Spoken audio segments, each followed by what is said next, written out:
Everyone, welcome to my channel. I am Simran Sahani. तो 11th students, मैं आपको पढ़ाती हूँ क्लास 11 की हिस्ट्री भी एंड पॉलिटिकल भी।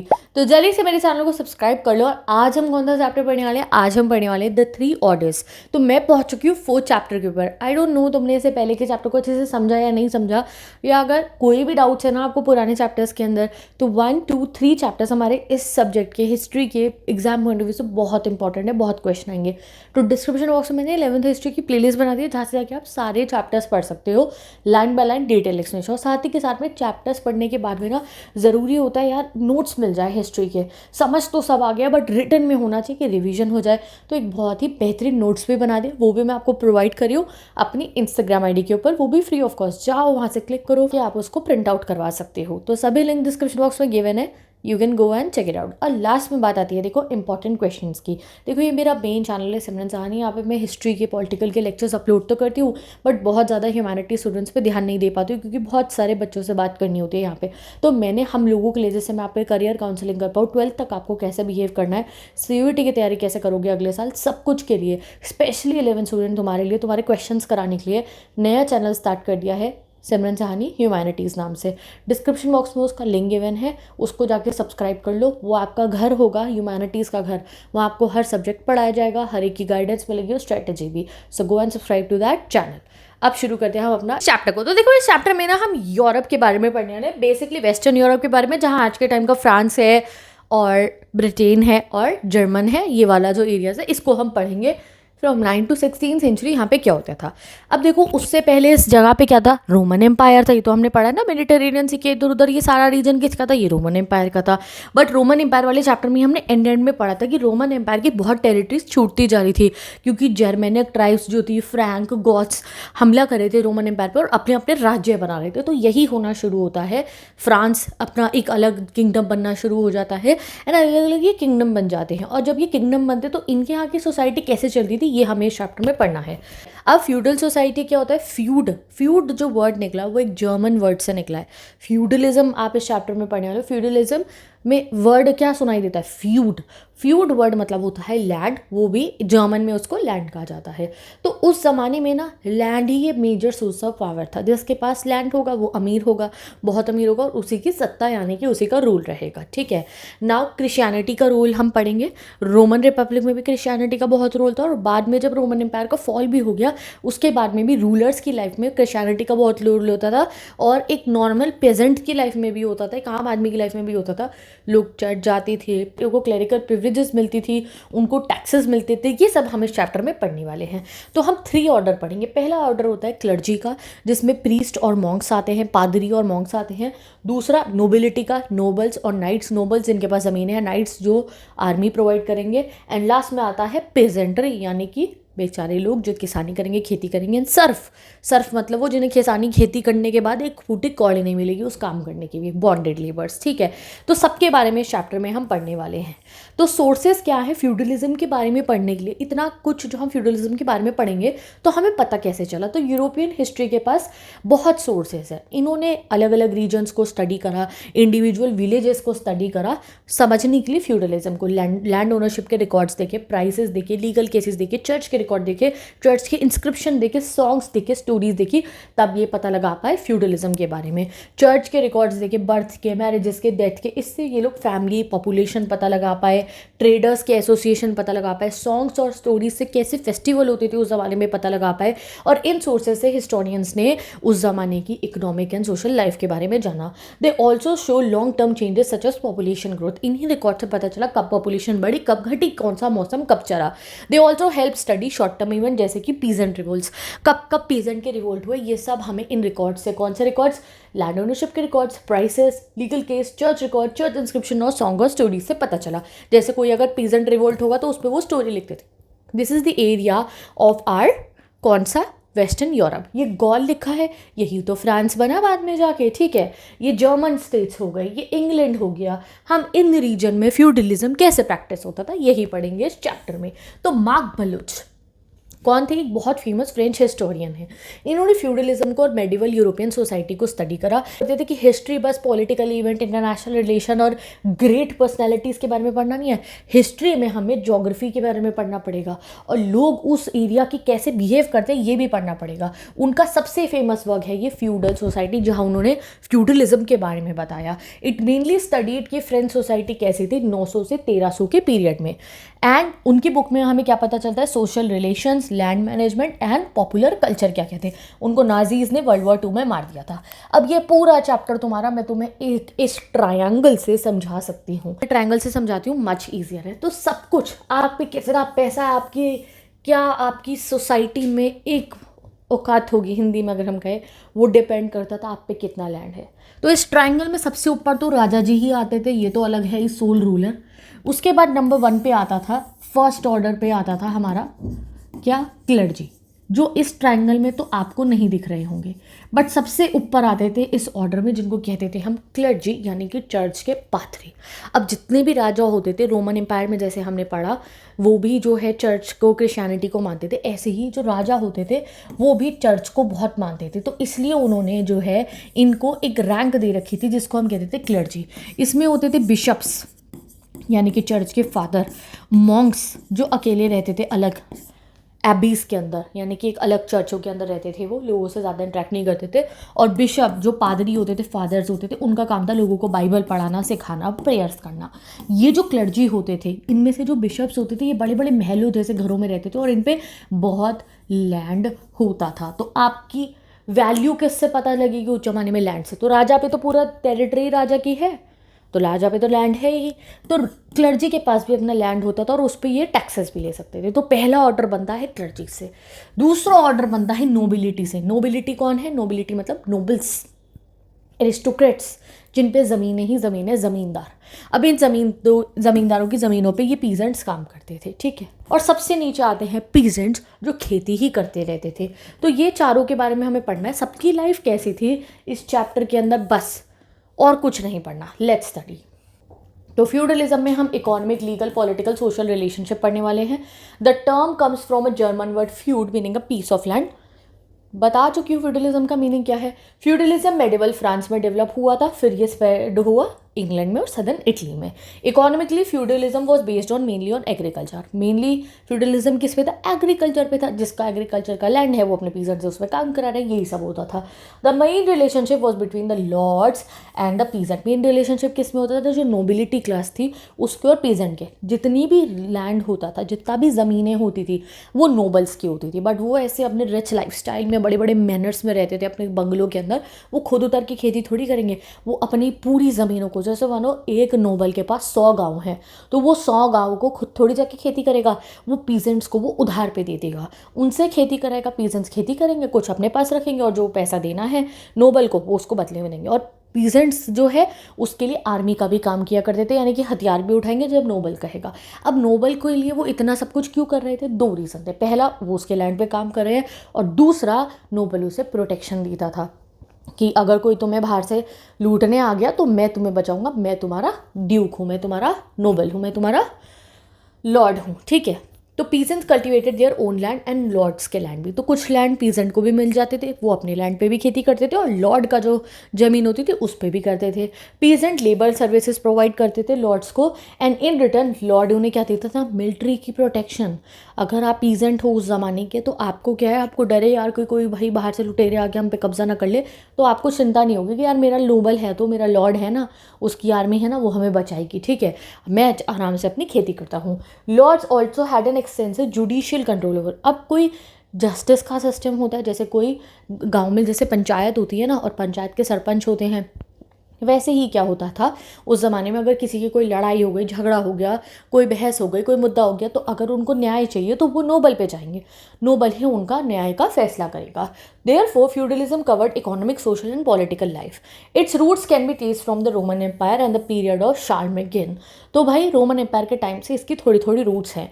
फ्यूडलिज्म एक इस्टेब्लिश वे ऑफ लाइफ बन गया था यूरोप की 11वीं सेंचुरी में, और इसने काफ़ी लोगों का एक्सप्लॉयटेशन भी करा। सुनने में अगर तुम्हें बहुत अच्छा लग रहा है तो अच्छा तो ये नहीं था, पीजेंट क्लास बहुत एक्सप्लॉइट होते थे। गॉल एक ऐसी प्रोविंस थी रोमन एम्पायर की जिसमें लॉन्ग कोस्ट लाइन थी। गॉल क्या हुई? फ्रांस, ठीक है। फ्रांस देखा है ना आपने, कितनी सारा समुद्र ही समुद्र है, माउंटेन रेंजेस भी है, लार्ज रिवर्स भी है, फॉरेस्ट भी है और एग्रीकल्चर पार्ट्स भी है। यहाँ पे फ्रैंक्स रहते थे, एक जर्मेनिक ट्राइब, ठीक है, रोमन एम्पायर के, बताया था मैंने आपको। इसलिए इन्होंने इसका नाम बाद में रख दिया फ्रांस, ठीक है, क्योंकि इनका नाम क्या था? फ्रैंक्स, तो इन्होंने क्या रख दिया जगह का नाम कि गॉल अच्छा नहीं लग रहा, फ्रांस रख देते हैं। From the 6th century France was ruled by Frankish या फिर फ्रेंच किंग ने ही रूल करा। दीज वर क्रिश्चियंस, जितने भी ये रूलर्स होते थे क्रिश्चियंस होते थे, एंड इनके चर्च के साथ काफ़ी अच्छे रिलेशन होते थे। इन 800 मतलब 800 ईयर है ये, जैसे अब 2026 चल रहा है, 800 ईयर में Pope gave Charlemagne the title of Holy Roman Emperor. Pope ने कह दिया कि ये राजा अच्छा है, तो प्रजा पागल हो जाएगी, क्योंकि उस समय पे लोग रिलीजन को बहुत मानते थे। और अगर पोप ने कह दिया ये राजा अच्छा है, तो प्रजा उस राजा से और प्यार करती थी। तो this strengthen the relationship between French rulers and church. तो इसीलिए क्या हुआ, फ्रेंच रूलर और चर्च के बीच में रिलेशनशिप अच्छा होता, राजा भी चाहता था चर्च मेरे हक में रहे। Across a narrow channel from France was England and Scotland. France की थोड़ी ही दूरी पे इंग्लैंड और स्कॉटलैंड भी था। In 11th century England was conquered by a duke from Normandy, a French province. और इंग्लैंड को भी कब्जा कर लेते नॉर्मैंडी के ड्यूक, कब? जो है 11th सेंचुरीज में, ठीक है। चलो अब आगे पढ़ते हैं। The 3 orders. तो 3 ऑर्डर्स का पहला ऑर्डर क्या आता है, मैंने आपको बताया, क्लर्जी। तो French priest believe society was divided into 3 order. French priest कहते हैं कि सोसाइटी 3 ऑर्डर्स में डिवाइडेड थी। उसमें पहले ऑर्डर में आते हैं हमारे क्लर्जी, ठीक है, दोज हु प्रे। दूसरे नोबिलिटी, दोज हु फाइट। तीसरे पीजेंट्री, दोज हु वर्क। तो इनका वन सिस्टम कैसा था? इनका सिस्टम कैसा था कास्ट का? Those who pray, those who fight, those who work. Learn कर लो इसको। दोज हु प्रे में क्लर्जी, दोज हु फाइट में नोबल्स आ गए, लॉर्ड्स आ गए और नाइट्स भी आ गए, एंड दोज हु वर्क में पीजेंट्स और सर्फ। तो बिशप डिस्क्राइब सोसाइटी है, some pray others fight still others work, कि सम प्रे कर रहे हैं, कुछ जंग लड़ने गए और कुछ तब भी काम कर रहे होंगे। एबिस हिल्डिगर्ड ऑफ बिंजन, फोटो देखो आपको, ये है ये। इन्होंने भी इस आइडिया को सपोर्ट करा था। वो बिलीव करती थी कि भगवान ने सबके लिए अलग अलग रोल बनाए हैं सोसाइटी में, सबके लिए अलग अलग रोल बनाए हैं, चाहे वो सबसे इक्वल प्यार करते हैं, बट सबको अपने रोल के हिसाब से ही काम करना होगा। कौन? एबिस हिल्डिगर्ड। चलो अब आता है सेकेंड ऑर्डर। सेकेंड ऑर्डर में आते हैं लॉर्ड्स या फिर नोबिलिटी। तो priest belongs to the first order, nobles belong to the second order. Nobles एक बहुत इंपॉर्टेंट रोल प्ले करते थे। They controlled all the land, सारा गांव जमीन किसकी? नोबल्स की, ठीक है। Land control was based on a system called vassalage. Vassalage, वसूली जैसे तुम हिंदी में कहते हो ना, वसालेज, ऐसे लर्न करो इस वर्ड को। French kings had a relationship with people through vassalage. Nobles were vassals of the king, peasants were vassals of the land owners. King ही तो देता था नोबल्स को जमीनें। नोबल्स को जमीनें किसने दी? किंग ने। तो किंग क्या हो गया?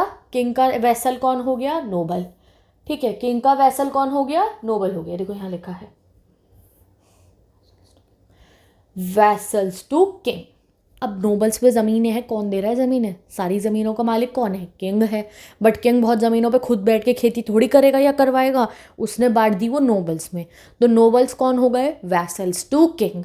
अब ये लॉर्ड भाई साहब, इतने अमीर अमीर लोग, ये कौन सा खुद खेती करेंगे? इन्होंने बांट दी पीजेंट्स में। तो पीजेंट्स कौन हो गए? Vassals to Lord's. वैसलेज मतलब क्या है? A noble accepted the king is the lord. Noble accept करता है कि मेरा मालिक कौन है? किंग है। वैसलेज मतलब अपना मालिक मानना। तो वैसलेज में नोबल जो लैंडलॉर्ड है, ज़मींदार है, एरिस्टोक्रेट है, वो क्या कह रहा है? मेरा मालिक कौन है? किंग है। The lord promise to protect the vassal. और लॉर्ड क्या कह रहा है कि मैं वैसल को, जो आपने टुकड़ा ज़मीन का मुझे दिया है वासल, मैं उसे प्रोटेक्ट करूँगा। The vassal promise loyalty to lord, ठीक है। मतलब कि आप दूसरे के कंट्रोल में हो, आपके ऊपर एक हायर पावर है। तो लॉर्ड्स के ऊपर हायर पावर किसकी थी? किंग्स की। और पीजेंट्स के ऊपर हायर पावर किसकी थी? लॉर्ड्स की। इवन नाइट्स के ऊपर भी हायर पावर होती थी नोबल्स की, ठीक है। तो नोबल एक्सेप्टेड दैट किंग उसका सीजनर है या फिर आपका लॉर्ड है। Lord promise to protect the vessel vassal and the relationship involve ritual and exchange of vows. ये सब करने के लिए वो वॉर्स करते थे, रिचुअल्स करते थे। द वॉर्स और often taken on the Bible inside the church कि हम आपके वैसल बन रहे हैं। The vassal received a symbol of the land such as written charter, staff and clod of earth. तो जब किसी को नोबल बनाया जाता था, राजा किसी को नोबल बनाता था, तो पूरा एक कार्यक्रम होता था जहाँ पे एक उसको लिखा जाता था, उसको एक स्टाफ होती का थोड़ी सी मिट्टी ली जाती थी, इस तरीके से उसको जो है लॉर्ड वैसलेज बनाया जाता था। तो वैसलेज मतलब आप समझे कि मतलब आप उसके अंडर में रहोगे, तुम उसके जागीरदार हो, तुम उसके नीचे रहोगे, ठीक है, तुम्हें उसको प्रोटेक्ट करना होगा, तुम उसकी बात मानोगे, ठीक है। तो nobles enjoyed privilege positions, nobles के बहुत मज़े होते थे, बड़े बड़े बंगले, ज़मीनें उनको मिलती थी, ठीक है। They had permanent control over their property, permanent control है उन्हीं की रहेगी। एंड वो जो है अपनी ट्रूप्स भी बना सकते थे। लॉर्ड्स को इतनी तक ताकत थी कि वो अपनी आर्मी रख सकते हैं छोटी छोटी अपने पास में, जिनको फ्यूडल लेवीज कहा जाता है। They could had their own court of justice, वो अपनी कचहरी भी लगा सकते हैं और लोगों का न्याय दिला सकते हैं। Some nobles could even coin their own money, अपनी मनी भी कॉइन कर सकते थे। इतना किंग उसको हक देता था नोबल को कि तू भाई ये सब कर सकता है, तू बस मेरी जो है रहेगा, तू मेरा वैसलेज है, ठीक है, रहेगा तू मेरे अंडर में, ये नहीं कि तू जाके अपना नया राजा बना ले, ठीक है। They control the people living on their land, ठीक है। और वो नोबल जो होता था अपने लैंड पे जितने लोग थे, नोबल को 100 गांव मिल गए राजा से, तो 100 गांव के लोगों का जो है एक राजा तो किंग हो ही गया, बट वो मानेंगे किसकी, सीधा अपने नोबल की। नाउ अब ये जो इतने सारे गाँव का मैकेनिज्म होता था कि 10-12 गाँव एक नोबल के पास हैं, तो उस पूरे सिस्टम को हम कहते थे मैनर। मैनर बेसिकली मतलब होता है घर, बट यहाँ पे मैनर मतलब खाली घर नहीं होता था, यहाँ होता था नोबल का बंगला, उसके आसपास के 10-20 गांव और वहाँ पे रहने वाले सब लोग जो भी वो काम कर रहे हैं। तो अ Nobel owned a large areas of land, उसके एस्टेट में आता था उसका घर, उसकी प्राइवेट फील्ड, पेस्चर्स, उसके पीजेंट्स के होम और उनकी फील्ड भी। नोबल का house and estate was called a manner, और जो उसका मेन प्लेस होता था जहाँ उसका बंगला है उसको मैनर कहा जाता था। पीजेंट कल्टिवेट करते थे लॉर्ड के प्राइवेट लैंड को भी, पीजेंट का काम है अपने लॉर्ड के लैंड को भी कल्टिवेट करेंगे और जो उनको मिला है लॉर्ड से उस लैंड को भी कल्टीवेट करेंगे। Peasant also work their own farms, तो ये मत सोचना पीजेंट के पास अपनी ज़मीनें नहीं थी, पीजेंट्स के पास अपनी ज़मीनें होती थी, ठीक है। Peasant had to serve as foot soldiers in battles, तो और जब वो चाहेगा, कौन, नोबल चाहेगा, तो उन्हें फुट सोल्जर, उन्हें हथियार भी पकड़ा देंगे कि चलो लड़ने चल रहे हैं हम, ठीक है। चलो पढ़ते हैं। तो मनोरियल एस्टेट कैसे, जैसे ये देखो बहुत अच्छा डायग्राम गिवन है यहाँ मेनर का, ये कोठी हो गई उसका मीनर, ये बंगला जो है वो किसका हो गया, ये राजा का मीनर है। ये 1 2 3 4 5 ये सारी जगहें मिलके ये उसका मीनर बनाती है। सेकंड पे चर्च है, थर्ड पे पीजेंट के घर है, और जो है फिर बेकरी है, फिर मिल है, फिर ब्लैक स्मिथ का घर है, फिर फील्ड है, फिर फैलो लैंड है, सब गिवन है। ये सब मिला के इसका सबका राजा कौन होगा, सबका मालिक कौन होगा, नोबल। नोबल से ऊपर मालिक कौन है, किंग है। वैसे कब किसका है ये सब कुछ, वैसे तो राजा जी का ही है ना, ठीक है। चलो पढ़ते हैं। A lord has his own manor house, manorial estate में क्या क्या होता है, एग्जाम में क्वेश्चन आएगा 4 मार्कर में, तो आपको ये पूरा पैराग्राफ लिख देना है। तो जो लॉर्ड है उसका अपना मेनर का बंगला होगा, वो अपने अंडर में कंट्रोल करेगा बहुत सारे विलेजेस को।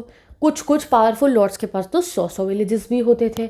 स्मॉल एस्टेट्स में 12 फैमिलीज रहती थी, लार्ज में 50 से 60। एमसीक्यू के लिए लर्न कर लो। मोस्ट डेली नीड्स तो प्रोड्यूस हो जाती थी एस्टेट के अंदर ही, अनाज वनाज उगा लेते थे, ग्रेन भी उगाते थे। ब्लैक स्मिथ, कारपेंटर, स्टोन्समैन, वुमेन क्या करती थी, वो कपड़े बनाती थी, स्पन करती थी चरखे से वुमेन, ठीक है। Children worked in wine presses, बच्चों का क्या काम होता था, वाइन प्रेस, सड़े हुए अंगूरों से वाइन बनाने का काम करते थे। Estates had Woodlands and forest for hunting also, forest भी तो होते थे ना, जंगल, तो वहाँ पे हंटर्स जाके हंटिंग करते थे। Pastures were use for cattle and horses, भेड़ बकरी और घोड़ों के लिए पैस्चर लैंड थे, घास के लैंड थे। Church was usually present, church भी हर मीनर में होता था। A castle provided for defence, और एक कैसल भी होता था डिफेंस के लिए, ठीक है जी। नाउ फ्रॉम 13th सेंचुरी कुछ कैसल्स काफ़ी बड़े बड़े बन गए। They were also used as residence for knights families. Castle मतलब क्या, फोर्ट, दुर्ग। वहाँ पे क्या हुआ, नाइट को रखना शुरू करते। नाइट कौन, जो वो क्या करेगा, तलवार लेगा और उस पर तलवारबाजी सीखेगा। उसका काम क्या है, तलवारबाजी सीख के एक बढ़िया तलवारबाज बन जाना, जिससे कि कल को वो क्या कर पाए, राजा के जो नोबल्स हैं उनको आर्मी प्रोवाइड कर पाए। तो वो जो कैसल्स थे वहाँ नाइट्स अपनी फैमिली के साथ रहते थे। Castles were rare in England before the Norman conquest, तो जब तक नॉर्मंडी के रूलर ने वहाँ जाके कब्जा नहीं करा था ना इंग्लैंड में, तब तक वहाँ कैसल्स नहीं होते थे। आजकल अगर आप देखोगे ना, बहुत सारे कैसल्स में होटल्स बना दिए गए हैं, वो उस ज़माने के कैसल्स हैं। वहाँ तब कौन रहते थे, नाइट्स रहते थे। Under feudalism they became centres of political administration and military power, तो इन कैसल्स के अंदर बहुत कुछ चलता था। तो अब आगे पढ़ते हैं। अब मीनर वॉज नॉट कम्प्लीटली सेल्फ, अगर तुम्हें ऐसा देख के लग रहा हो कि यार मीनर में तो ऐसा सिस्टम लग रहा है कि एक आदमी पे 100 गांव है और सब उसके अंडर में है, तो वो एक टाइप का राजा ही हो गया, उस पर अपनी आर्मी भी है, कोर्ट भी है, नहीं, मेनर सेल्फ सफिशिएंट नहीं होता था। It needs salt, milestone, metal ware, उसके लिए उसे आउटसाइड से डील करना पड़ेगा। नमक नहीं है, मिलस्टोन नहीं है और मेटल नहीं है, धातु जो है वो नहीं है उसके पास में। तो wealthy lords also buy luxurious goods from outside, जैसे कि rich furnishing, musical instrument, ornaments, ये सब वो बाहर से खरीदते थे, अनाज बेच के खरीदा करते थे। जैसे इंडिया से लॉर्ड्स मलमल का कपड़ा मंगवाते थे अपने लिए। नाउ आगे पढ़ते हैं, ये भी नोबल क्लास में ही आता है हमारा, दी नाइट्स, यानी कि जिनको हथियार चलाने आते हैं। यूरोप में वॉर्स हो रहे थे, तो peasant soldiers were not enough for warfare. तो वो सोल्जर्स जो वो पीजेंट को कहते थे ना, अरे आज ये मत उठाओ, आज दराती नहीं उठानी तुमने, आज हल नहीं चलाना, आज ये जरा ये लो धनुष और इसे मारना है तुमने, ठीक है, आज तलवार उठाओ और तुमने मारने जाना है। तो डैट वॉज नॉट इनफ। इन पे ऐसे ऐसे हमले होते थे, तो भाई खाली फार्मर्स को हथियार पकड़ा के नहीं होने वाला था काम। तो वेल ट्रेन कैवलरी इनको चाहिए थी, वेल ट्रेंड आर्मी इन्हें चाहिए थी। तो इसलिए इंपॉर्टेंस बढ़ गई नाइट्स की। कैवलरी मतलब घुड़सवार जो सोल्जर्स होते हैं ना वो। Knights were link to lords, जैसे lords were link to kings. अब नाइट्स किसके अंडर में काम करते थे? लॉर्ड्स के। जैसे लॉर्ड किसके अंडर में काम कर रहा है? किंग के। A lord gave knight a piece of land called fief. अब भाई हर चीज़ कहाँ से फ्यूडलिज्म नाम क्यों पड़ा? क्योंकि हर चीज़ कैसे चल रही है? लैंड पे चल रही है। अब क्या करा, अब लॉर्ड्स को क्या चाहिए? मेरे को आर्मी चाहिए, मेरे को खाली पेजेंट्स की आर्मी से फ़ायदा नहीं हो रहा है, मेरे को कुछ लोग ऐसे चाहिए जो मेरे अंडर में मेरे लिए हथियार चलाने को तैयार हो और वो मेरी आर्मी बने। तो वो कैसे लाए उन लोगों को? तो उस पर क्या तरीका था कि मैं अपना जो इतना लैंड मुझे मेरे राजा से मिला है, मैं वो लैंड बांट देता हूँ कुछ नाइट्स में। तो a lord gave knight a piece of land, उसे कहते थे fief. Lord promise to protect the knights fief, और लॉर्ड कहता था कि मैं तुम्हारे फीफ को, तुम्हारे लैंड को प्रोटेक्ट करूंगा। अ फीफ कुड बी इनहेरिटेड ऑल्सो, यानी कि नाइट के बच्चे को भी मिल जाएगा उसका फीफ। अ फीफ होता था 1000 से 2000 एकड़ का, एंड इसमें हाउस फॉर द नाइट होता था, चर्च होता था, house of dependence, water mill और एक वाइन प्रेस होती थी। Peasants first cultivated the land of fief. In return, the knight paid the lord a regular fees and promised to fight the lord in wars. तो इसमें क्या होता था? पहला तो हमने पढ़ लिया कि किंग ने लैंड दिया किसको? नोबल्स को। किंग ने लैंड किसको दिया? नोबल्स को। किंग ने ढेर सारा लैंड दे दिया। नोबल्स ने पहले, तो किंग का वैसलेज कौन बन गया? नोबल, ठीक है। फिर नोबल्स ने ये लैंड किस में बांटा था? अपने पेजेंट्स में बांटा था। तो पेजेंट्स किसके वैसलेज हैं? नोबल्स के। ऐसे ही अब नोबल्स को जब आर्मी की ज़रूरत पड़ी तो उन्होंने अपने लैंड को किसको दिया? नाइट को दिया। नाइट को जो लैंड दिया उसका नाम क्या है? फीफ। क्या नाम है? फीफ। तो अब नाइट भी क्या बन गए? वैसलेज टू नोबल्स, ठीक है। अब क्या होता था, जो इनको लैंड मिलता था उसके बदले में क्या करेगा नाइट? नाइट क्या करेगा? नाइट को क्या करवाना है? उसको जो है फीस भी देनी है बदले में थोड़ी सी, और उसके लिए हथियार भी उठाने पड़ेंगे। तो अ फीफ कुड बी ऑफ 1000 से 2000 एकड़। फीफ में घर होता था नाइट का, उसकी फैमिली का, एक चर्च, उसके डिपेंडेंट्स जो उस पर डिपेंडेंट लोग हैं उसके नौकर चाकर के घर, एक वाटर मिल, एक वाइन प्रेस। अब नाइट को जो लैंड मिलता था उस पर खेती कौन करेगा? उसको थोड़े आते खेती, वो पीजेंट से कराता था। एंड इन रिटर्न वो जो है लॉर्ड को रेगुलर फीस देता था और फाइट करता था। Knights train regularly in fencing and military tactics, उनको रेगुलरली ट्रेन करा जाता था। फेंसिंग मतलब वो घास भूसों के पुतले बना के वो उनको मारते रहते थे। A knight could serve more than one lord. अब एक अगर नाइट बन गया है, ठीक है, तो वो मोर देन वन लॉर्ड को भी जो है कर सकता है सेवा उसकी, ठीक है। चलो आगे बढ़ते हैं अब हम। From 12th century minstrels travelled from manor to manor in France. They sang stories about brave kings at knights. तो मिनिस्ट्रल्स कौन होता है? योग गायक, म्यूजिशियंस को कहा जाता था मिनिस्ट्रल मेडिवल एजेस में। तो they sang stories of the brave kings and knights, और उनको लिखा जाता था, क्योंकि जो है ना मतलब उतना लिखा नहीं जाता था क्योंकि लोगों को पढ़ना आता ही नहीं था। तो वो गाना गा गा के भैया उस राजा ने ये करा, वो स्टोरीज गाते थे। Many manor houses have special minstrel galleries. बहुत सारे मेनर हाउसेज में अपने अपने म्यूजिशियन गैलरीज होती थी एंड वहाँ पर परफॉर्मेंसेज होती थी while the nobles had there meals. तो जैसे टीवी देखते हैं ना आजकल हम कार्टून चला के या टीवी पे व्लॉग्स चला के, वैसे ही उस ज़माने में वो खाना खाते हुए म्यूजिशियंस को बुलाते कि चलो हमें एंटरटेन करो, हम खाना खा रहे हैं। चलिए अब हम डिटेल में पढ़ेंगे द फर्स्ट ऑर्डर क्लर्जी के पास क्या क्या प्रिविलेजेस होती थी। तो फर्स्ट ऑर्डर में मैंने आपको बता दिया कौन थे, बिशप्स थे। तो चलो पढ़ते। तो the Catholic church was powerful institution in medieval Europe. उसके पास अपना ओन लॉज होते थे और बहुत सारा एरिया ऑफ लैंड राजा इनको भी देता था। चर्च के पास एक ताकत थी कि वो टैक्स कलेक्ट कर सकता है and it was largely independent of the king, और जो वो टैक्स कलेक्ट करेगा उसे वो राजा को नहीं देने, वो अपने पास रखेगा। The head of the western church was the pope, जो रोम में रहते हैं। Bishops and clerics guided Christians and form the first order. तो बिशप और क्लेरिक्स का काम क्या है कि वो गाइड करेंगे सारे क्रिश्चियंस को जो ऑल ओवर द वर्ल्ड रहते हैं। मोस्ट विलेजेस में अपने अपने चर्च होते थे एंड लोग वो वहाँ पे रोज संडे को मिलते और प्रेयर करते हैं, जो आज तक हर क्रिश्चियन फैमिली में होता है। Not everyone could become a priest. अब क्लर्जी पहला ऑर्डर में कौन आ रहे हैं, बिशप क्लरिक्स, ठीक है। अब उसमें जो है क्या है, प्रीस्ट बनने के लिए आप एक औरत नहीं हो सकते हो। अगर आपको प्रीस्ट बनना है तो आप एक लेडी नहीं हो सकते हो, आदमी ही बन सकते हैं। और सर्फ जो हैं वो भी प्रीस्ट नहीं बन सकते हैं, ठीक है जी। या फिर कोई डिसेबल्ड आदमी है वो नहीं बन सकता। And priest were not allowed to marry. अगर आप प्रीस्ट बने हो तो आप शादी नहीं कर सकते हो। बिशप्स एंड चर्च के वेल की बात करें तो इन पे महलों जितने बड़े घर होते थे, नौकर चाकर, सारी शान शौकत की जिंदगी जीते थे, but they were working for God. तो बिशप का कंसिडर करा जाता था रिलीजियस नोबिलिटी एंड ये बहुत सारे लैंड को, एस्टेट को कंट्रोल करते थे, ग्रैंड पैलेसेस होते थे। Church receive 1/10 of the peasant का produced as a tax called tithe. तो भाई देखो, अब इनको टैक्सेस मिलते थे बाय द पीसेंट्स। तो पीसेंट्स पे कितना बोझ आ गया, अभी उसे एक टैक्स तो उसको देना ही अपने नोबल को, एक टैक्स उसको क्लर्जी को भी देना होता था।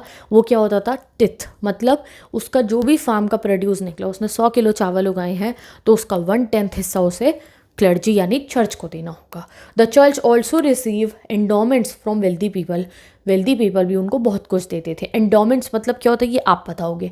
These donations were made for the welfare of donors and the dead relatives. Endowments मतलब होते हैं डोनेशंस। लोग क्या करते थे, चर्च में बहुत डोनेशन करते थे, अमीर अमीर लोग। हम किसी का कोई मर जाता था तो करते थे भाई इनके लिए प्रेयर करना, ये आगे हेल हेवन जा जाने अच्छे से जाए। तो चर्च एंड फ्यूडल कल्चर बहुत ज़्यादा पॉपुलर था। चर्च को बहुत मानते थे लोग, वहाँ डोनेट भी करते थे, टैक्सेस भी देते थे। तो church ceremonies reflected feudal customs. Kneeling with clasp hands and bowed head resembled a knight's loyalty to ceremony. तो जब भी चर्च की कोई सेरेमनी होती थी तो ऐसे हाथ जोड़ के आपको नील करना है। God was also addressed as lord. भगवान जी को भी, जीसस को भी हम लॉर्ड कहते हैं। दस religious and feudal life shared many customs and symbols, ठीक है। अब ऐसे ही क्लर्जी के अंदर एक और लोग होते थे जिन्हें कहते हैं मॉन्क्स। बट ये महलों में नहीं रहते थे, ये कोने, बहुत कोनों में एक ऐसे चर्च में रहते थे जिनको एबीज बोला जाता है।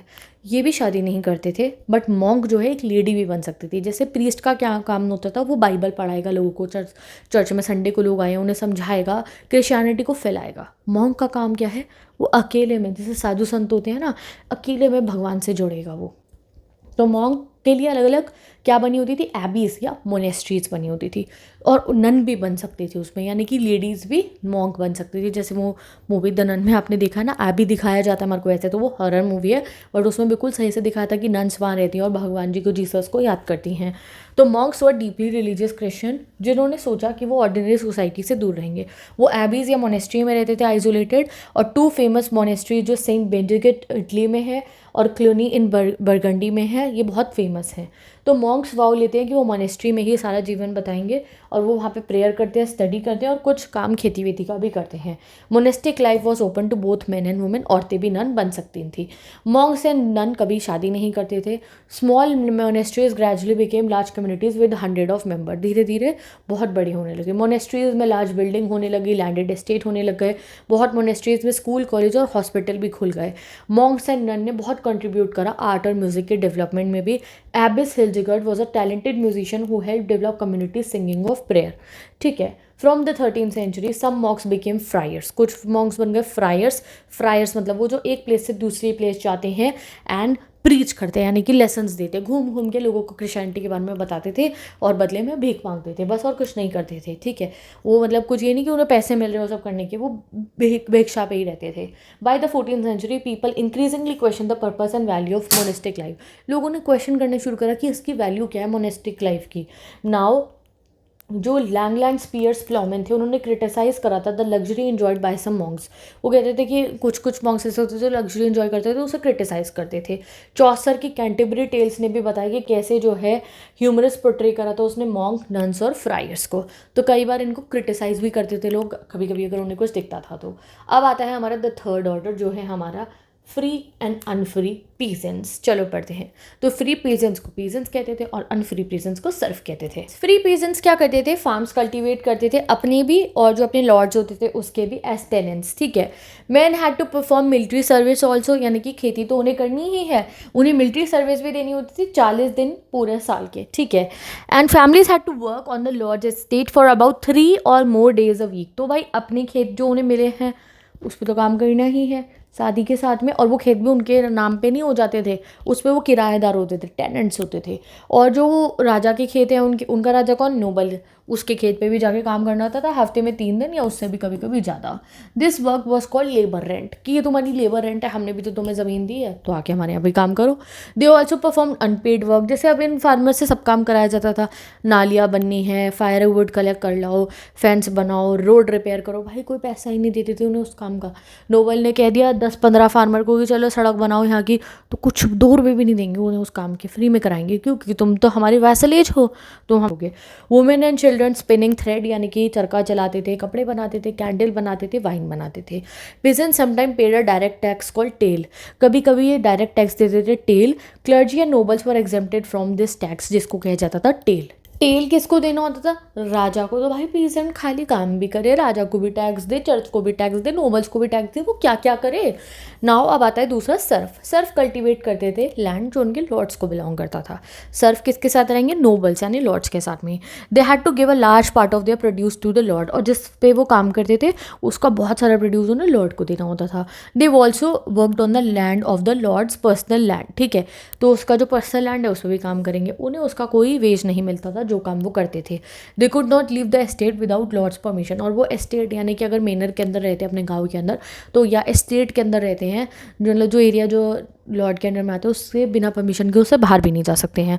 लॉर्ड उनकी सारी एक्टिविटीज़ कंट्रोल करता था। Serf had the use of mill to ground flour, oven to bake bread and wine presses to make wine and beer.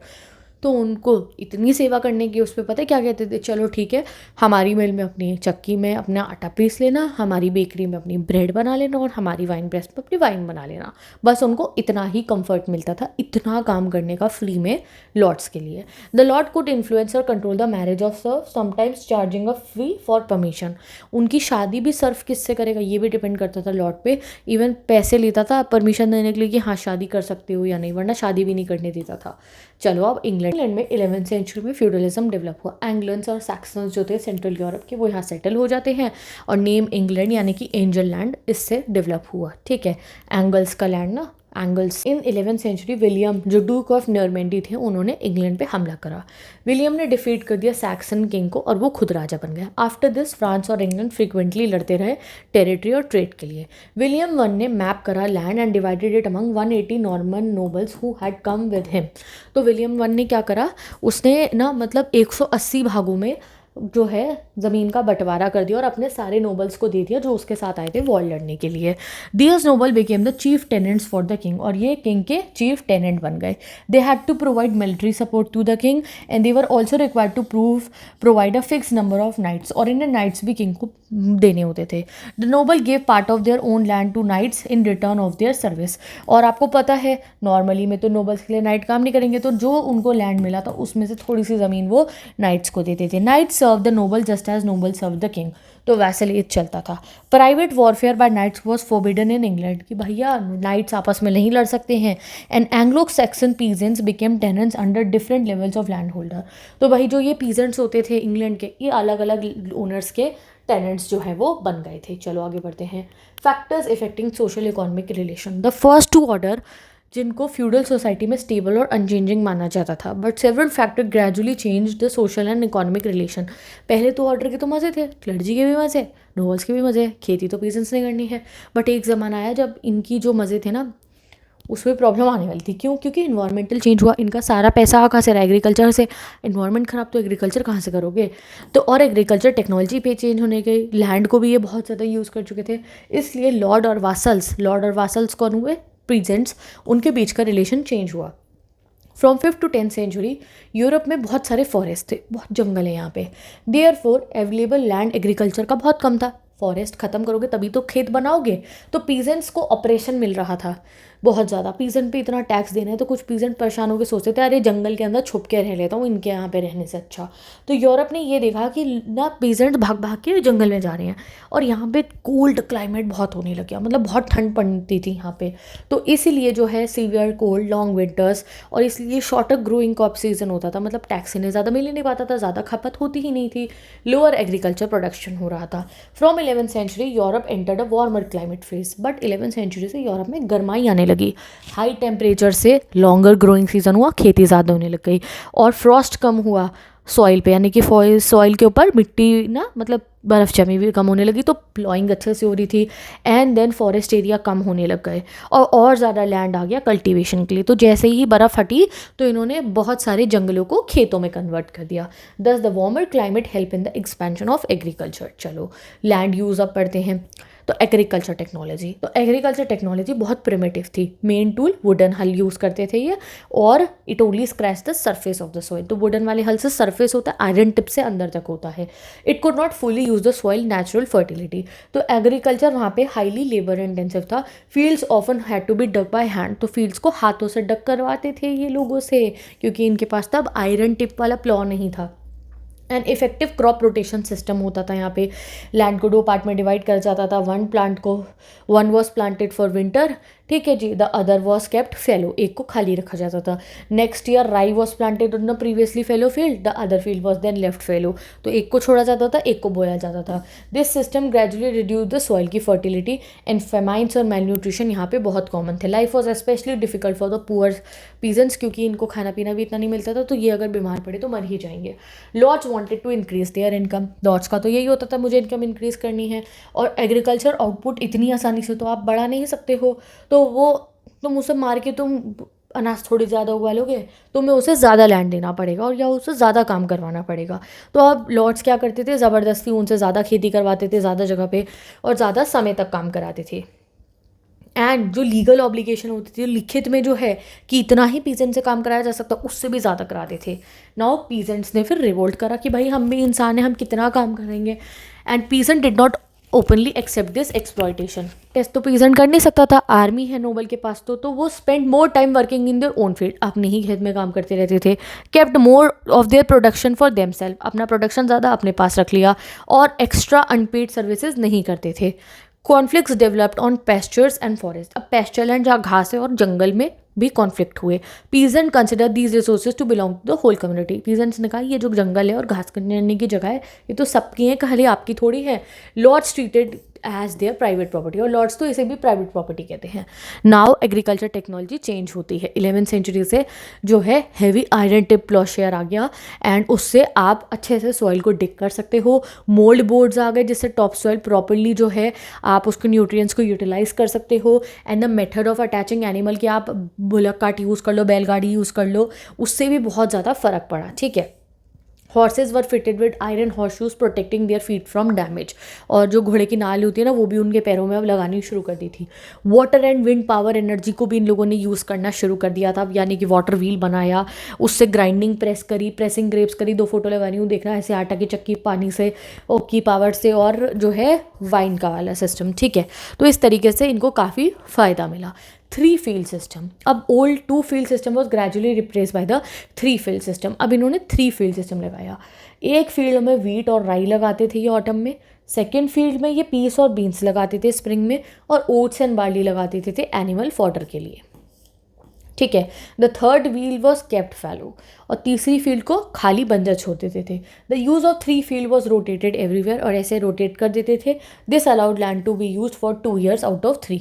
Now effect on food production, agriculture improve हुआ, अच्छा खाना आने लगा लोगों के पास, फूड अवेलेबिलिटी डबल हो गई, piece beans मोर vegetable protein diet आने लग गए, अब फॉडर एनिमल्स को अच्छा मिल रहा था तो एनिमल्स भी अच्छे इनके यहाँ हो रहे थे, फार्मर अच्छा फूड बना पा रहा था यूजिंग लेस लैंड, मतलब कम ज़मीन पे ही ज़्यादा खपत आ रही थी, average peasant farm became smaller and falling from out 100 acres to 20 से 30 एकड़। तो अब उनको ज़्यादा खेती करने की ज़रूरत नहीं थी, अब वो कम एरिया में ही ज़्यादा माल उगा रहे थे। Small farmers could be cultivated, small farms को ईजिली कल्टिवेट कर सकते थे, लेस लेबर चाहिए तो पीजेंट्स को अदर एक्टिविटीज़ का भी टाइम मिल रहा था। तो एक्सपेंसिव टेक्नोलॉजीज जैसे water mills and wind mills were mainly introduce by lords. तो वाटर मिल और विंड मिल तो लॉर्ड ही ला सकता था। तो peasant took initiative in expanding cultivated lands, adopting three-field system, and establishing small forges and smithies. Village smithies made and repaired iron plows and horseshoes cheaply. ठीक है। Now money economy growth होने लगी। 11th century से personal relationship forming the base of feudalism began to weaken. Economic transaction increase हो रहे थे, money base.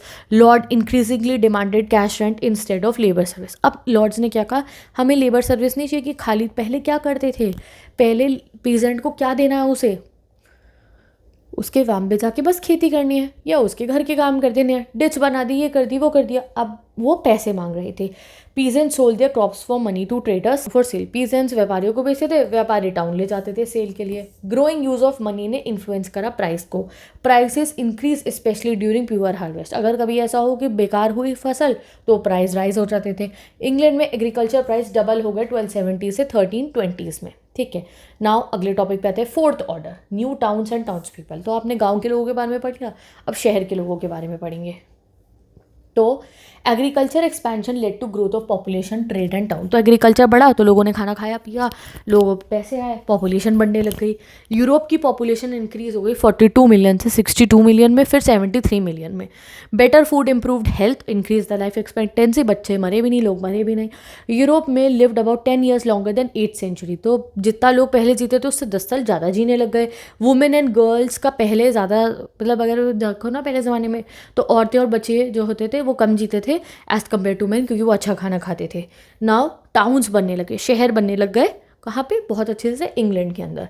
After the fall of Roman empire बहुत सारे टाउन्स पहले डिजर्ट हो गए थे। रोमन एम्पायर के बाद शहर खत्म हो गए थे। 11th सेंचुरी से ये दोबारा बने। इंक्रीज एग्रीकल्चर प्रोडक्शन ने लार्जर पॉपुलेशन को सपोर्ट करा। पीजेंट्स अपने ग्रेन्स को बेच दिया करते थे। They also needed markets to buy tool, clothes and other goods. ठीक है। तो फेयर्स एंड स्मॉल मार्केट्स, मेले लगने, स्मॉल मार्केट्स, ये सब शुरू हो गए। ठीक है। एंड टाउन डेवलप्स फीचर्स जैसे टाउन स्क्वायर, जो टाउन्स बनने लगे, छोटे छोटे कस्बे बनने लगे, वहाँ टाउन स्क्वायर होता था, चर्च होता था, सड़कें होती थी, शॉप्स होते थे, हाउसेस होते थे और ऑफिस फॉर टाउन का एडमिनिस्ट्रेशन। सम टाउन्स ग्रू अराउंड कैसल, कुछ कैसल्स के अराउंड हुए, कुछ बिशप के एस्टेट के, कुछ लार्ज चर्चेस के। ठीक है। आगे बढ़ते हैं, फ्रीडम इन टाउन्स। अब जो लोग टाउन में रहते थे उन्हें जनरली टैक्स पे करना होता था इंस्टेड ऑफ प्रोवाइडिंग सर्विस, यानी कि उन्हें पैसे में रेंट पे करना है अपने लॉर्ड को। Towns offered paid employment and greater freedom from feudal control. अब टाउन में जो वो काम कर रहे हैं, कपड़े बेच रहे हैं, कुछ भी कर रहे हैं, नाई है, कुछ भी है, उन्हें डायरेक्ट पैसे मिलते थे। ठीक है। अब popular saying was town air make free. और टाउन में आपके पास ज़्यादा फ्रीडम है, वहाँ तो आपको कभी भी लॉर्ड बुला लेगा, ये काम करो वो काम करो, खेती में ही लगे हुए हो। टाउन में आप बहुत कुछ कर सकते थे। Many serfs escape to town to gain freedom. बहुत सारे सर्व टाउन भाग जाते थे फ्रीडम के लिए। If a Surf remain undiscovered in a town for 1 year and 1 day he could become free. अब अगर ऐसा होता था कि 1 साल 1 दिन तक अगर किसी सर्फ को पकड़ा नहीं गया वो टाउन में, तो फिर वो सर्फ से छुट जाएगा, वो नॉर्मल इंसान बन के रह सकता है। टाउन पॉपुलेशन में free peasant, escaped Surf, shopkeeper, merchants, ये सब आते थे। लेटर वहाँ पे स्किल्ड पीपल जैसे बैंकर्स, लॉयर्स भी आ गए। एंड लार्ज टाउन में 30,000 लोग भी रहते थे। Towns people were sometime considered the fourth order. तो फोर्थ ऑर्डर कहा जाता था टाउन के लोगों को। तो ये भी तो गाँव का कल्चर पढ़े थे ना, टाउन भी तो थे इनके यहाँ पे। अब टाउन के लोगों ने बनाई गिल्ड, क्योंकि यहाँ बिजनेसमैन रहते थे, तो गिल्ड बना हमारा इनका ऑर्गेनाइजेशन। ये क्वालिटी ऑफ प्रोडक्ट, उसका प्राइस, उसका सेल चेक करते थे। एवरी टाउन का अपना गिल्ड हॉल होता था, गिल्ड के लीडर्स होते थे, टाउन गार्ड्स होते थे जो टाउन की दीवारों को प्रोटेक्ट करते थे, म्यूजिशियंस होते थे इनके अपने जो फीस्ट और अलग अलग जगहों पे काम मतलब गाना वाना गाते थे। Innkeepers provided accommodation for travellers, यानी कि धर्मशालाएं बनी होती थी। Expansion of trade, 11th century से न्यू ट्रेड रूट बनने लगा वेस्ट एशिया में। तो जो है स्कैंडिनेवियन मर्चेंट्स, मतलब कि जो आइलैंड नेशंस के मर्चेंट्स थे, वो फर, हंटिंग, हॉक्स और क्लॉथ बेचते थे, और ये इंग्लिश ट्रेडर्स सोल्ड टिन, ये टिन बेचते थे उनको। In France commerce and craft expanded from 12th century. Earlier craftsman travel from manor to manor, पहले क्राफ्टमैन क्या करते थे, मेनर से मेनर चीज़ें बेचना चाहते थे। लेटर क्राफ्टमैन ने अपनी एक दुकान खोल ली जहाँ पे वो सब बेच सकते हैं। पहले ना वो मतलब ठेला लेके अपना घूमते थे इधर से उधर। अब क्राफ्टमैन को प्रिविलेज मिल गई कि टाउन में मैं अपनी दुकान खोल लेता हूँ, लोग मेरे पास आएंगे, मैं क्यों लोगों के पास जाऊँ। Growing trade made town merchants wealthy and powerful, और ऐसे ही जो टाउन के मर्चेंट थे उन पे पैसा आ गया। Wealthy merchant eventually rival the nobility, अब जैसे ही वेल्दी हुए मर्चेंट उन्होंने नोबिलिटी को चैलेंज करा। अब एक टाइप के टाउन इनके होते थे जिन्हें कहा जाता था कैथीड्रल टाउन। कैथीड्रल क्या होता है, बहुत बड़ा चर्च। तो 12th सेंचुरी से लार्ज चर्चेस 12th सेंचुरी से लार्ज चर्चेज जिन्हें कैथीड्रल बोला जाता था वो फ्रांस में बनने लगी। वहाँ rich merchant often spend their wealth by donating, तो रिच मर्चेंट्स पैसे देते थे कैथीड्रल बनाने के लिए। Cathedral belong to monasteries, cathedrals किसके पास रहते थे, मोनेस्ट्रीज के पास, यानी कि मॉन्क्स के पास। Different group help to build them, labour, building material, money, बहुत कुछ चाहिए होता था उनको बनाने के लिए, तो सब लोग देते थे वो चीज़ें। कैथीड्रल मेनली ना स्टोन से बना होता था। There construction took many years, जैसे आप देख सकते हो, आपने ईडनबर्ग का कैथीड्रल देख रखा होगा। As construction continued more people settle around the cathedral, तो जो कंस्ट्रक्शन हो रहा है, लोग काम कर रहे हैं वहाँ पे, आसपास में ही लोग रहना शुरू कर देते हैं। एंड स्मॉल टाउन्स कैथीड्रल के पास में बसने लगे। Cathedral were design so that priest की वॉइस हर जगह क्लियरली सुनाई थी। कैथीड्रल ऐसे बनते थे। Their designs also made the singing of monks sound beautiful, ऐसे बनते थे कि मॉन्क जब गा रहा हो तो वर्ड्स ब्यूटीफुल सुनाई दे। Large bells could be heard far away, और कैथीड्रल की बेल हर जगह सुनाई देती थी। स्टेन्ड ग्लास विंडोज़ होते थे कैथीड्रल के, जो अभी भी आप देख सकते हो ज़्यादातर हर चर्च में होते हैं। Sunlight made the stained glass bright and colourful during the day, और वो चमकते थे। At night candle light made the window visible from outside, ठीक है। The window showed stories from the Bible through pictures, तो कांच के ऊपर पेंटिंग करी जाती थी। दिस पिक्चर हेल्प करता था इलिटरेट पीपल को बाइबल समझने के लिए। Now crisis of the 14th century, economic decline होता है 14th सेंचुरी से। यूरोप की इकोनॉमी का एक्सपेंशन स्लो डाउन हो जाता है। 3 मेजर फैक्टर थे, climate change, shortage of money, black death यानी कि प्लेग। ओके, क्लाइमेट चेंज क्या हुआ, 13th सेंचुरी के एंड से इट चेंज हो गया। गर्मी की जगह ज़्यादा ठंड आने लग गई। क्रॉप ग्रोइंग सीजन छोटा हो गया। Farming on higher lands became difficult, क्योंकि बहुत ठंडक होती थी वहाँ। स्टॉर्म्स एंड फ्लड से फार्म सेटलमेंट डिस्ट्रॉय हो गए।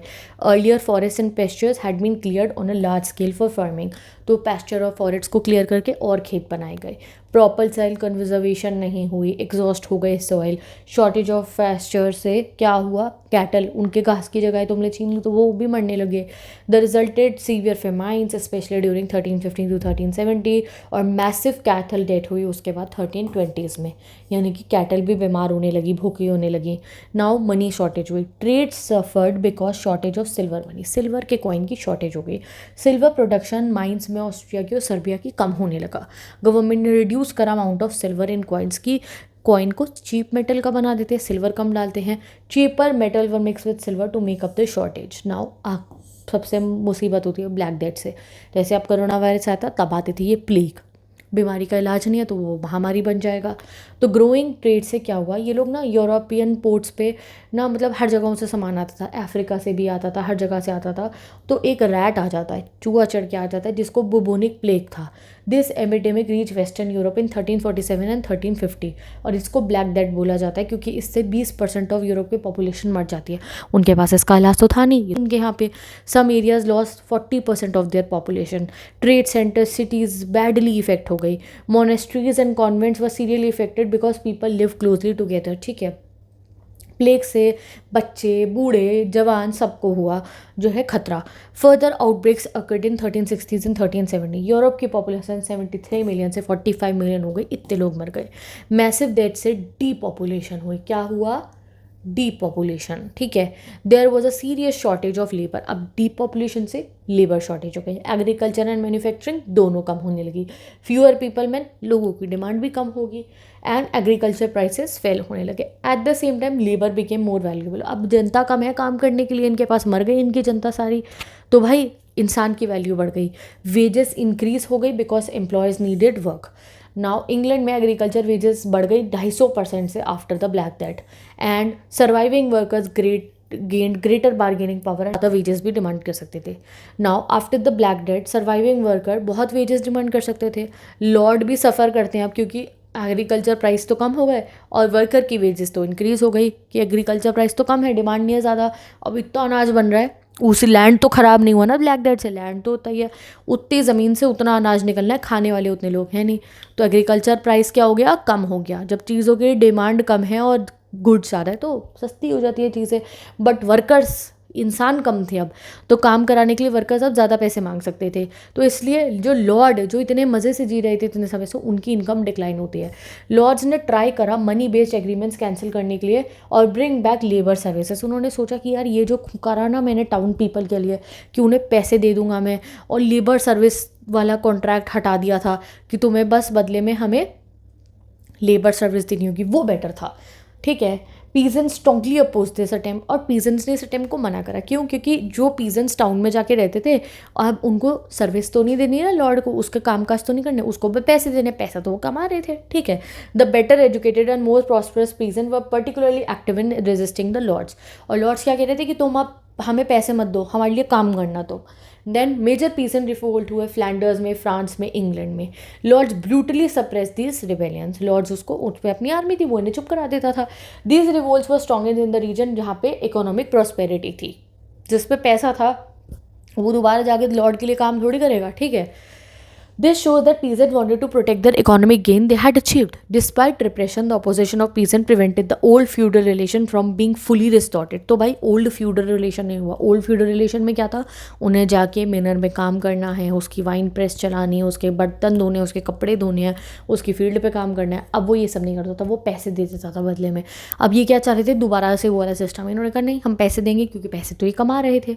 The money economy had become too strong to reverse. Lords could crush the revolts but they could not completely restore their old feudal privileges. आप आगे पढ़ते हैं और पॉलिटिकल चेंजेस क्या होते हैं इस सेंचुरी में। Now during the 15-16 century European kings बहुत स्ट्रॉन्गर बन गए, इनकी मिलिट्री फाइनेंशियल पावर बहुत बड़ी बन गई। Powerful new states began to develop in Europe, ठीक है। Historian calls the rulers as new monarch, इनका नाम हुआ new monarch. Important new monarch में आते थे Louis 16 of France, Maximilian of Austria, Henry Isabella Ferdinand of Spain. These ruler absolutist ruler थे जो प्रजा पे जोर चलाते थे अपना, meaning they try to increase authority of the king and reduce independent power of nobles. इन्होंने क्या करा, अब ये जो राजा लोग हैं इन्होंने कहा ये नोबल्स जो इतना खुद को बन रहे हैं ना, तुम साइड हो, असली तो रूलर मैं हूँ, नोबल नोबल क्या हो रहा है ये।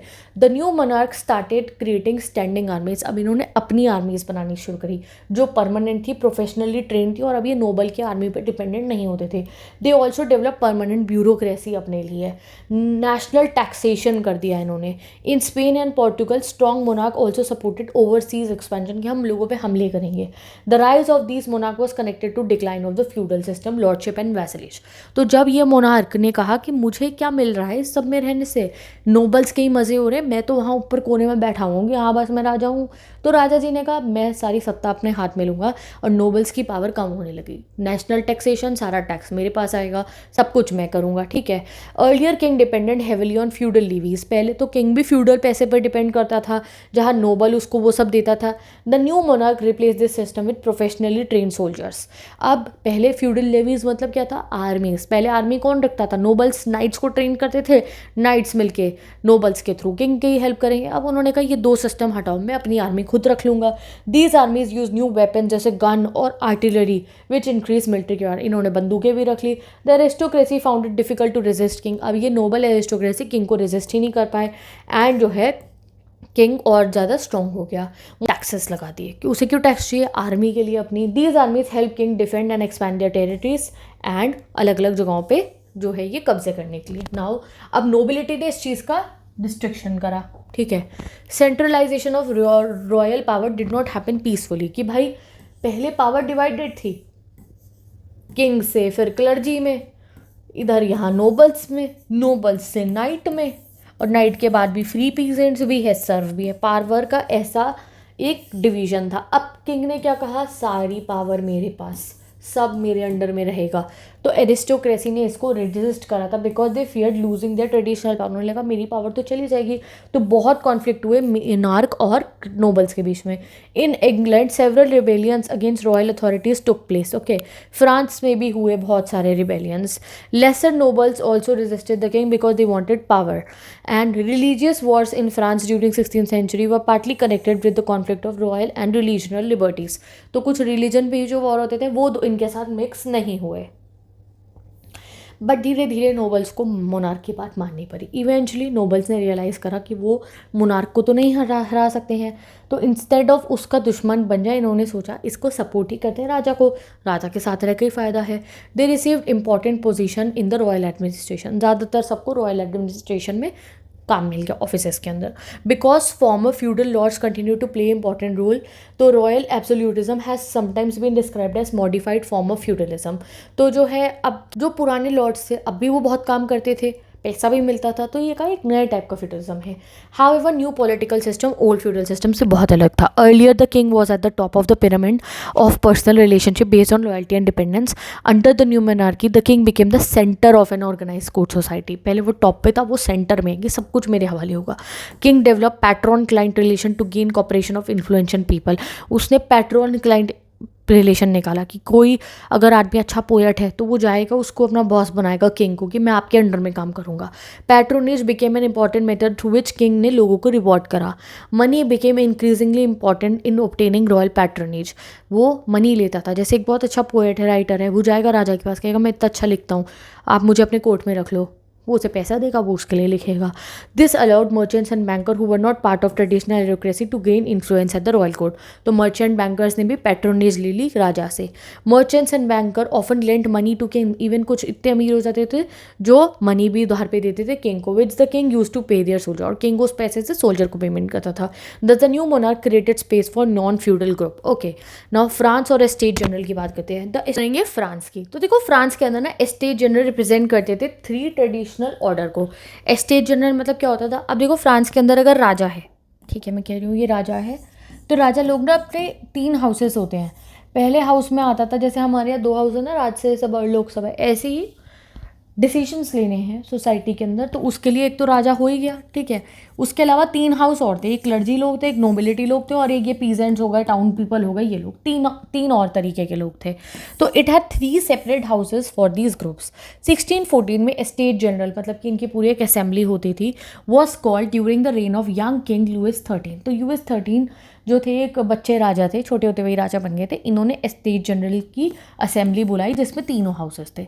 आफ्टर 1614 ये असेंबली जिसमें उन सबको बुलाया जाता था, पूछा जाता था आप क्या चाहते हो, कैसे टैक्स बनाया जाए, ये वो कभी बुलाई नहीं गई। The French king avoided calling it, क्योंकि अगर वो लोगों को बुलाएंगे, तीनों हाउसेस के पीजेंट्स को भी बुलाएंगे, सर्फ्स को भी बुलाएंगे, उनके रिप्रेजेंटेटिव को, और उसके नोबिलिटी के भी और क्लर्जी के भी, तो उनको अपनी पावर शेयर करनी होगी, और राजा को पावर शेयर करनी नहीं थी, तो नहीं बनी, तब तक उन्होंने बुलाई नहीं। 1789 में जाके उसने दोबारा बुलाई, ठीक है। अब इंग्लैंड की अगर बात करते हैं तो इंग्लैंड ने एक अलग पाथ फॉलो करा। नॉर्मन कॉन्क्वेस्ट से पहले, मैंने आपको बताया ना, नॉर्मन ने जाके रूल कर दिया था इंग्लैंड पे, तो उससे पहले एंग्लो सैक्सन रूल करते थे। तो उनके यहाँ पे ग्रेट काउंसिल होती थी, यानी कि वो पार्लियामेंट टाइप का सिस्टम चलाते थे, जहाँ किंग अपने लोगों से पूछता था, छोटी छोटी सी बातें, वो टफ टैक्स लगाता था। ये इंस्टीट्यूशन धीरे धीरे पार्लियामेंट में बन गया था। इंग्लिश पार्लियामेंट में होते थे house of lords and house of commons, ठीक है। तो जो लॉर्ड्स होते थे, ऑफ लॉर्ड एक हाउस ऑफ कॉमन, और राजा बैठ के मसले सुलझाते थे। हाउस ऑफ लॉर्ड्स में लॉर्ड और क्लर्जी आते थे, हाउस ऑफ कॉमन में टाउन और रूरल एरियाज के लोग। King Charles I ruled England for many years without calling parliament. तो पार्लियामेंट तो इनकी बनी गई थी, तो किंग चार्ल्स I ने क्या करा, पार्लियामेंट को बुलाए बिना सारे फैसले खुद लेता रहा। लेटर एक बार उसे पार्लियामेंट बुलानी पड़ी जब उसे पैसे चाहिए था, तो वो सेक्शन ऑफ पार्लियामेंट ने अपोज करा कि आप, तुम्हें पैसे चाहिए तो हमें बुला लिया, and went to war against the king, और उसके खिलाफ वॉर लड़ी और उसको मार दिया चार्ल्स I को, एंड रिपब्लिक इस्टेब्लिश कर दी, यानी कि कहा कि अब हम ही चलाएंगे सरकार को। बट द रिपब्लिक भी परमानेंटली नहीं चल पाई और मोनार्की दोबारा आ गई। कहाँ पे? इंग्लैंड के अंदर। हाउएवर द रिस्टोर्ड मोनार्की को पार्लियामेंट को एक्सेप्ट करना पड़ा, तभी आज तक आप देखते हो कि इंग्लैंड में कॉन्स्टिट्यूशन भी है और मोनार्की भी है, राजा भी अभी भी और इनका प्राइम मिनिस्टर भी है। मेन डिफरेंस क्या हुआ फ्रांस एंड इंग्लैंड में? क्या हुआ, therefore develop in different political direction. France और इंग्लैंड दोनों अलग पॉलिटिकल डायरेक्शन में चले गए। फ्रांस में किंग ने रॉयल अथॉरिटी और रिप्रेजेंटेटिव के रोल को खत्म सा ही कर दिया। बाद में आप फ्रेंच रेवोल्यूशन में पढ़ते हो वो कैसे अपना देश बनाते हैं मोनार्क को हटा के, मोनार्क बहुत एब्सोल्यूट बन गए थे। इन इंग्लैंड में ग्रेजुअली पार्लियामेंट इंपॉर्टेंट इंस्टीट्यूशन बन गया और उन्होंने मोनार्की पावर को कम करा। These different historical development eventually led to contribute to France becoming France एक रिपब्लिक बना and England retaining a constitutional monarchy. क्योंकि उस समय पे इंग्लैंड के अंदर राजा को हटा दिया गया था, रिपब्लिक बन गई। बट ये फिर अपनी मर्जी से दोबारा राजा लाए थे ना, तो ये आज तक कॉन्स्टिट्यूशन मोनार्की है। बट फ्रांस में राजा कभी हटा अपनी मर्जी से नहीं, राजा को मतलब बहुत रेवोल्यूशन करके हटाया था। तो फ्रांस बस रिपब्लिक ही रहा। फ्रांस हमारे जैसा देश है, वहाँ कोई राजा नहीं है। बट इंग्लैंड में आज तक राजा है। विद दिस ये चैप्टर हमारा कंप्लीट होता है, द 3 ऑर्डर्स। आई होप तुम्हें ये समझ में आ गया होगा। ये चैप्टर 2 बार समझ में आएगा। एक बार वीडियो देख ली, 1-2 दिन बाद दोबारा देख लेना, नोट से रिविजन कर लेना। एंड येस, मेरा जो न्यू अकाउंट है सिमरन सानी ह्यूमैनिटीज़, उसे जाके सब्सक्राइब करो, ठीक है। वहाँ पे मैं आप लोगों को सारे इंपॉर्टेंट क्वेश्चन कराऊंगी, लॉन्ग आंसर कराऊंगी, शॉर्ट आंसर कराऊंगी, live session, doubt session, everything will be there. So go and subscribe to the channel. Bye bye, best of luck.